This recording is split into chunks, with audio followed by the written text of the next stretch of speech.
Pues ya les han escuchado en la radio, pero ahora ya les podrán poner imágenes, parte de lo que fue ese equipo de realización de un espacio, de una tertulia que tuvo como base el motivo de la charla que hoy trae a Villafranca, a Sestras, a la Asociación Extremeña de Trasplantados de Extremadura, y aquí con nosotros está ya Almudena Olguera. Ella es psicóloga de Sestras, trabaja de manera muy comprometida con esta asociación y ha conocido un mundo que hasta ahora pues probablemente no conocía. Almudena, muy buenas tardes. Hola, buenas tardes, Isabel. Bienvenida a Villafranca. Muchas gracias. Bueno, Almudena, decimos que llevas poco tiempo en la asociación, que para trabajar con este colectivo igual hace falta una profesionalización y especialización bastante importante y que necesita de bastante reciclaje, ¿no?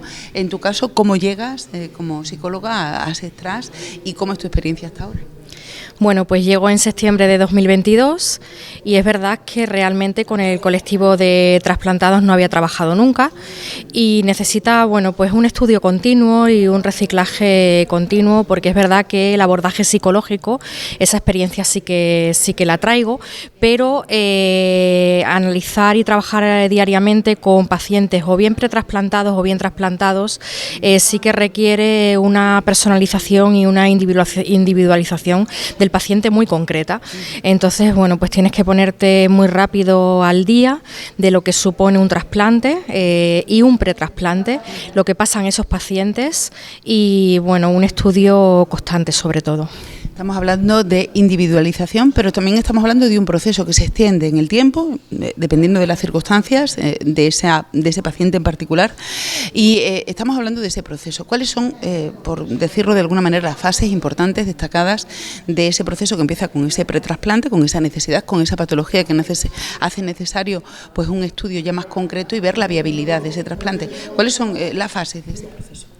Bueno, pues la primera fase es cuando el paciente ingresa en la planta séptima del Hospital Universitario de Badajoz. Ahí es cuando ya le han dado la noticia de que su patología requiere un trasplante y pasa esa fase pretrasplante, que son numerosas pruebas médicas y sobre todo se genera mucha incertidumbre en el paciente. Esa sería la primera fase en la que hay que analizar tanto en qué situación se encuentra el paciente y su entorno, porque también es importante la familia, el entorno que tiene el paciente en este caso. Luego vamos a suponer que nos vamos a poner en el lado positivo, en que ese paciente entra en lista de espera, que pasa todas estas pruebas pretrasplante, y vendría el tiempo de espera, el tiempo que tardamos en recibir ese órgano, que también, bueno, pues es un tiempo con mucha ansiedad y con mucha incertidumbre. Y luego estaría la tercera fase, el post-trasplante, en la que sobre todo es el qué va a pasar después, ¿no? El miedo al rechazo y qué va a pasar en el alta domiciliaria. Muchas recomendaciones, muchas pautas, tanto a nivel clínico como a nivel de alimentación, sobre todo en esa vuelta a casa. Bien, pues no debe ser fácil, y el apoyo de profesionales como una psicóloga, en tu caso, o como también otros psicólogos, otros no psicólogos, otros técnicos que también se ocupan de otros ámbitos que necesitan pues también apoyar, orientar y guiar un poco en todo ese proceso a esos pacientes, ¿no? Sí, aparte de psicólogo también interviene una trabajadora social en este caso, porque es muy necesario, ¿no? Se ven muy indefensos ante temas, bueno, pues como ellos pasan automáticamente un paciente trasplantado pasa a ser una persona con discapacidad orgánica, y eso necesita un proceso de mucho papeleo y tiene que intervenir una trabajadora social en este caso para orientarles en un proceso que no es fácil para nada. Pues sí, profesionales que están bien preparados, especializados en un ámbito que conocemos poco porque, bueno, pues es una asociación relativamente joven. Vamos a conocerla un poquito de la mano de su presidente, de Floren Benito. Bueno, él seguro que, al igual que Agustín, miembro también, y aportará su testimonio, miembro de Sestras, ellos, cuando ha estado diciendo a Almudena y ha estado hablando de ese proceso, probablemente le habrán puesto, pues sí, ya fotografías concretas a cada una de esas fases. Floren, en tu caso, y como paciente trasplantado y como presidente de la asociación, ¿cuáles de esa fase ha sido para ti pues la más la más intensa? No sé si todas, ¿hay algún momento en especial que recuerdes con especial? Lo más duro es la entrada en el hospital, porque claro, la asociación se pone contigo en contacto cuando entras en el hospital, pero hasta llegar ahí, obviamente ya has recibido la información de que necesitas un órgano para seguir viviendo. Entonces, claro, eso primero lo afrontas tú solo y la familia también solo, sin tener ni idea. ¿Qué es esto? Sí, el médico te dice algo, que es un proceso, que requiere una operación y demás, pero claro, una vez ya que sales allí de la consulta, dices, bueno, ¿y dónde me he metido yo ahora? Es decir, te ha dicho claramente que tu vida corre peligro, que si no te trasplantas vas a fallecer. Entonces, cuando entras en el hospital, pues por suerte te entra la asociación. Entonces, lo primero que ves, la primera cara amable que ves es la de un trasplantado. Claro, tener un trasplantado que ha pasado por esta situación, las preguntas son inmediatas, es un bombardeo automático. Oye, ¿aquí qué va a pasar ahora? Y claro, el hecho de ver una persona trasplantada delante de ti, pues, bueno, si este hombre está aquí y perfectamente, pues yo supongo que yo igual, ¿no? Bueno, y entonces esta persona, pues efectivamente, pues te ayuda mucho porque te cuenta desde el principio hasta el final. Aunque no todo, ¿no? Hay que decir que la información también se da con muchísimo cuidado y con muchísima, bueno, pues atención, casi con un bisturí no se puede dar todo, no se puede decir todo. Efectivamente, no se dice todo de inicio, obviamente primero hay que mirar, porque después entra la psicóloga, entra el profesional, el psicóloga en este caso, Almudena, que bueno, que ve un poco también la situación en la que estás tú mentalmente, tu familia, ese ámbito, digamos, ese estado anímico. Y a partir de ahí, esta enfermedad obviamente es malísima, hablamos de hepático, hay otros trasplantes, como sabe, que son renales, son cardíacos, son pulmonares, en fin, es de todo. Pero bueno, refiriéndose al hepático es complejo, muy complejo, porque es una enfermedad que mentalmente afecta muchísimo. Hay un deterioro cognitivo importante. Va asociado curiosamente a ese órgano, ¿no? A ese órgano, efectivamente. Normalmente, si un hígado no funciona bien, la sangre no está limpia, provoca una cantidad de, como te contará también Almudena, afecta mucho al cerebro, ¿vale? Entonces, emocionalmente no eres persona, eres media persona, digamos.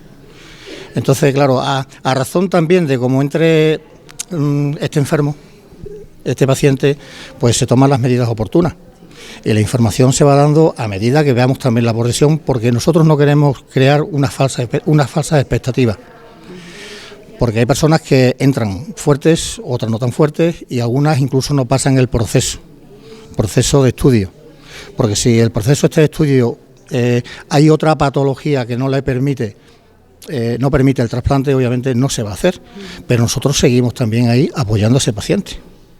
Cuando se va a casa también va a tener, porque obviamente el equipo médico no lo deja nunca, siempre va a intentar de actuar de otra manera, no por el trasplante, pero mejorar esta situación, por supuesto.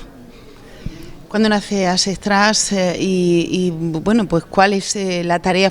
Entendemos que la tarea fundamental es la importancia del trasplante, pero la importancia fundamentalmente de la donación, de eso venís a hablar concretamente hoy, ¿no? Cuando nace una breve historia, Floren, de la asociación. Sí, Asextras nace en el 2008 y claro, el objetivo principal obviamente es dar apoyo a la persona que va a entrar en el proceso de trasplante. El proceso y luego después el post también, ¿no? Es decir, somos una familia. Otro de los puntos estatutarios es la convivencia entre nosotros. Obviamente la donación es de vital importancia en el proceso de trasplante. Entendemos que toda la sociedad no conoce cuál es el proceso de la donación de órganos. Que al fin y al cabo, una persona cuando ya fallece no necesita para nada los órganos. Y en gran parte de esos fallecimientos, de esas muertes, se pueden aprovechar los órganos. La lista de espera de las personas que están en lista de trasplante es enorme, es muy amplia y muchas no llegan. Obviamente no llegan porque no hay órganos. Entonces, ¿cuál es ese otro punto primordial de nuestros estatutos y objetivo prioritario? Informar y sensibilizar a la población de en qué consiste el trasplante, o sea, en la donación, perdón, y por qué se dona. Hacer visible la cantidad de personas que esperan un trasplante y obviamente asociar a la donación a algo que es un bien que tú haces cuando falleces. Es decir, cuando mueres, ¿para qué quieres los órganos? ¿Qué será lo mejor o lo más grande que dar ya cuando ya no necesitas de ti, dárselo a otro que lo está esperando, que está muriendo? Tratamos de sensibilizar y obviamente de informar de esto, lo que es la donación. Conocíamos precisamente de esa noticia de un suceso producido en Pueblo Nuevo, un niño de 6 años en un accidente, fallecido su familia, dentro del dolor que puede suponer la pérdida de un niño tan pequeño, en esa trágica circunstancia ha donado sus órganos. En ese momento, cuando conocíamos la noticia, nos acordábamos de vosotros y pensábamos qué personas van a tener una nueva oportunidad para vivir. Bueno, una nueva oportunidad como la ha tenido Floren, pero también como la ha tenido Agustín. Esa doble vida, ese segundo cumpleaños que también seguramente que recordará, porque no hace tanto. Agustín viene a aportar su testimonio, es miembro de ASESTRAS, y Agustín, por un problema de cirrosis hepática, por el consumo de alcohol, pues tuvo la necesidad de entrar en esa 7ª planta del Hospital Universitario. Agustín, buenas tardes. Hola, buenas tardes, ¿qué tal? Sabemos que tenéis mucha actividad divulgativa, son muchas las charlas cada día, y supongo que tu testimonio llega a todo el mundo, y supongo que para ti también es un lujo poder contarlo, haber podido vivir para poder contar. Lo importante es que llegue, eso es lo importante, que la gente se conciencie, ¿vale? Y después, claro que es un lujo, el contarlo es un lujo. A mí en estos momentos pues, me permite ser una persona realizada, ¿vale? Contando mi experiencia y para que otros no caigan en donde caí yo. Bien, Agustín, hablamos de la importancia de la donación, tu caso, no sé, por contar un poco brevemente tu experiencia, cuánto tiempo tuviste que esperar desde que te diagnostican esa enfermedad, desde que, bueno, pues entras en esa fase de la que nos ha hablado Almudena y hasta que consigues ese trasplante. Pues lo mío, pues tardé, una vez que me hicieron las pruebas, pues tardé después de hacerme las pruebas 1 año justo. O sea, a mí me hicieron en agosto y el 1 de septiembre fue cuando del año siguiente, en 2009, fue cuando me trasplantaron. 1 año justo. ¿Tuviste muchas ocasiones? Suele ocurrir que no todas las veces que hay un órgano, ese órgano es disponible para la persona que está en esa lista de espera. Tienen que hacer unas pruebas de compatibilidad. En tu caso, ¿hubo varias llamadas, estar siempre pendiente de ese teléfono? No, lo mío fue único, o sea, me llamaron a las 11 de la mañana, me fui para allá, me dijeron, eso sí, que tenían que esperar a ver si estaba bien el órgano, si me hicieron unas pruebas y tal, aparte de todo lo que tenían de mí, y automáticamente a las 5:30 me metieron en quirófano. Sí, o sea, tardé, sí, solamente fue una llamada. Hay otros compañeros que incluso tenemos en la asociación compañeros que ha habido 9 veces que a las 9 la han intervenido. Rodrigo lo intervinieron a la 4ª vez. No debe ser fácil, ¿no, Almudena, estar ahí pendiente de esa llamada que te conecta directamente con esa oportunidad para vivir, ¿no? Una vez que necesitas ese órgano y que, bueno, pues pueda ser compatible o no. Son muchas cuestiones las que pueden retrasar ese proceso, generando aún más miedo y más incertidumbre. Efectivamente, sobre todo porque una vez que hay necesidad de ese órgano también se va produciendo un deterioro físico, eso a nivel físico, y a nivel emocional, pues lo que hemos hablado antes, una sensación de indefensión, y esa incertidumbre y esa ansiedad pues se va incrementando en el paciente y en la familia. Entonces hay que lidiar con eso y por supuesto pues necesitan mucha más ayuda psicológica en esas situaciones. Por hacer una estimación y ya por último, ¿cuántas personas forman parte de ASESTRAS? ¿Cuántas personas están ahora mismo, por ejemplo, que vosotros que conoceréis esa planta, se estima, y ese despacho físico, ¿no?, que tenéis en el hospital para atender también a esos pacientes? ¿Cuántas personas han podido o son parte de ASESTRAS, pueden formar parte de esa familia de trasplantados, y cuántas personas están ahora pendientes de ese trasplante? Pues ahora mismo, precisamente lo hemos estado comentando antes, ahora mismo estamos en 6 personas esperando un órgano. 6. Lo que es en hepático. Desconozco la cifra exacta de renal, pero multiplica por 3 aproximadamente. Siempre es mucho más. Es mucho más alta la renal. Desconocemos las otras cifras porque obviamente los trasplantes no se realizan aquí en Extremadura, se tienen que ir fuera, pero por ahí. Y luego, con respecto a la familia nuestra, pues la formamos más de 300 personas. Estamos más de 300 personas y tenemos la suerte de tener un gran equipo de voluntarios. Aproximadamente rondaremos unos 50 voluntarios por toda la geografía regional, puesto que tenemos delegaciones en toda la región. Y esta labor, sobre todo los voluntarios, lo que más trabajan es la labor divulgativa de la donación. Están en todos los fregados.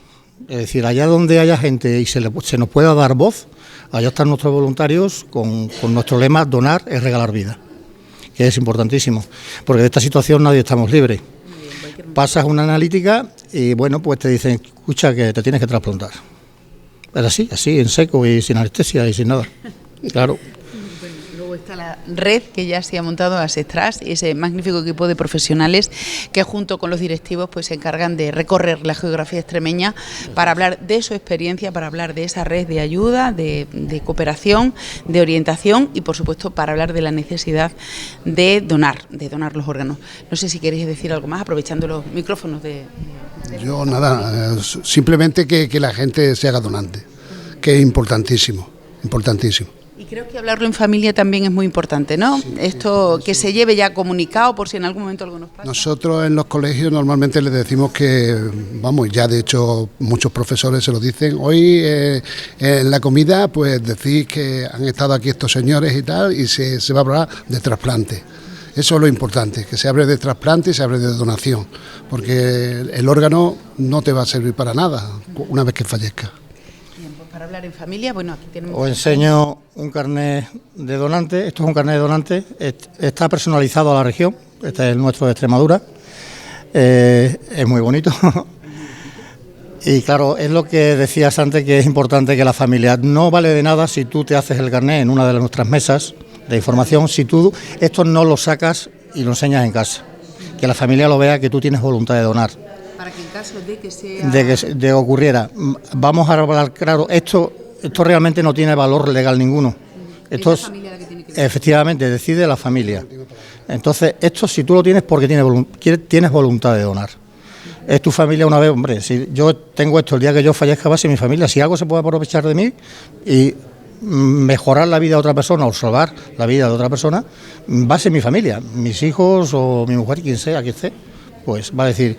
Pues vale, pues sí. ¿Dónde entonces, se puede hacer ese donante? Nosotros directamente en cualquier mesa nuestra de información, donde vean nuestro logo de Asestras, y luego en la página web nuestras, www.asestras.es, pues ahí hay una conexión directa que te puedes hacer donante. El SES también tiene otra página, también a través de ahí, pues se puede hacer. Uno explicitado la voluntad de donar sus órganos en caso de fallecimiento. Y si acaso quiere pasar de la familia de alguna manera, porque sí quiero, porque yo quiero, pues simplemente en el documento de últimas voluntades, que cualquier centro de salud te lo puede dar, simplemente lo rellenas, lo firmas con un testigo y ahí ya pues es donante sí o sí. Ya no dependes de nadie. Bien, pues muchísimas gracias por esa labor, Almudena, Floren y Agustín. Muchas gracias, y nada, bienvenidos a Isabel. Bienvenidos a Villafranca. Muchísimas gracias.